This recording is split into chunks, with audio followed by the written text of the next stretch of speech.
अजीब चिड़िया की कहानी। एक बार की बात है, एक शहर में एक बड़े से पेड़ पर एक पक्षी रहता था जिसका नाम था पोनिया।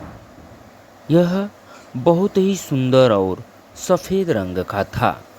पेनिया में एक खास और अद्भुत बात यह थी कि उसका मल थोड़ी देर में सोने में बदल जाता था। यह बात किसी को भी पता नहीं थी। एक बार उस पेड़ के नीचे से एक राहगीर गुजर रहा था। पेड़ के नीचे छाया देखकर उसने सोचा क्यों न थोड़ा आराम करने के बाद यहाँ से आगे जाऊं। और वह उस पेड़ की छाया में आराम कर ही रहा था कि इतने में पोनिया पक्षी ने उसके सामने मल त्याग कर दिया। जैसे ही पक्षी का मल जमीन पर पड़ा, वो सोने में बदल गया। यह देखते ही राहगीर बहुत खुश हुआ और उसने उस पक्षी को पकड़ने के बारे में सोचा और अपनी गठरी खोलकर उसने एक कपड़ा और कुछ चने निकाले। कपड़े को पेड़ के नीचे बिछा दिया और उस पर चने बिछा दिए। पोनिया चने के दाने देखकर पेड़ से नीचे आकर दाने खाने लगा। राहगीर ने देखा पक्षी दाने खाने में व्यस्त है। मौका मिलते ही उसने कपड़े को चारों तरफ से मोड़ लिया। पोनिया कपड़े में बंध गया। उसके बाद क्या था, राहगीर के खुशी का ठिकाना नहीं रहा। राहगीर पोनिया को अपने साथ अपने घर ले आया और उसे पिंजरे में बंद कर दिया।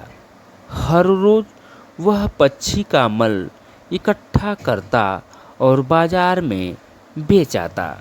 कुछ दिनों में देखते ही देखते वह राहगीर अमीर बन गया।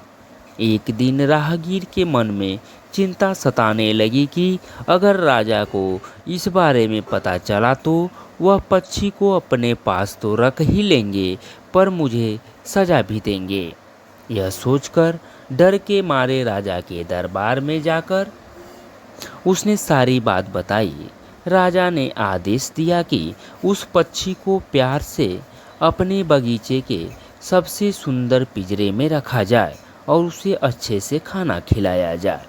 सभी बातों को सुनने के बाद मंत्री ने महाराज से कहा, आप इस बेवकूफ़ मनुष्य की बात पर भरोसा मत कीजिए।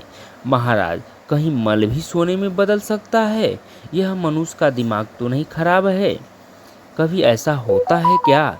इसलिए अच्छा होगा कि इसे आज़ाद करने का आदेश दें।